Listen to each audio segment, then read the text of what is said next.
when we think about forgiveness, we have to remember it's hurting us more when we don't forgive somebody else. And take a look at page 8, halfway down, half page.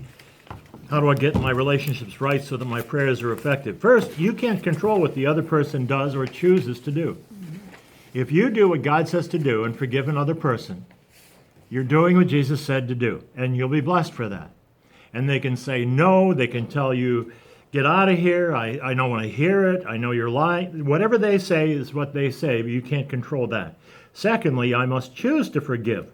You have to choose to forgive by an act of your will, because we live by faith, not by feelings. Our feelings are hurt. They harmed us, they hurt us, but the harm and the hurt is going to stay in your gut until you forgive them. And you really just do it by choice. It's like your mother saying you have to eat spinach. All right, eat your spinach. You just do it because you have to. Well, that's your mother or your father saying that. Well, and when we're talking about forgiveness, it's your Father in heaven saying that. It's Jesus saying that. You have to forgive others. Over on page 9, number 3, know the difference between forgiveness and trust. Like Carmen said earlier, you can forgive the person, but don't trust them again. Forgive and forget is something I don't believe in.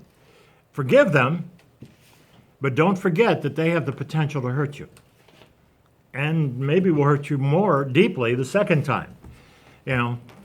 Fool me once, shame on you. Fool me twice, shame on me. You don't have to trust people. You don't have to have a new relationship with people. Forgiving people doesn't mean your relationship is restored. It just means you've done what Jesus said to do. And fourth and finally, leave the issue of justice in God's hand. Vengeance is mine, says God. I think of all the people that I personally have taken vengeance against, and I honestly think God could have done a better job. I'm not saying that, I hope God get them.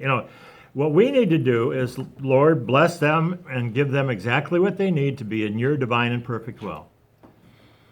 And no, you're not saying punish them. You're just saying, Lord, you give them exactly what they need and give me exactly what I need to be in your divine and perfect will. That's how long I want to live. I don't know how long I'm going to live, whether it's 10 more days, 10 more months, or 10 more years, or 20. I want to live until I believe that I have fulfilled God's plans for my life. Then I'll know when I get to heaven, Jesus is going to say, come here, Ed. Attaboy, Eddie. We got one more video, then we'll have a nice Sunday outside of here. About the root and the fruit. Okay, now we're going to talk about the root that is there. Notes on the back that comes page. from that root.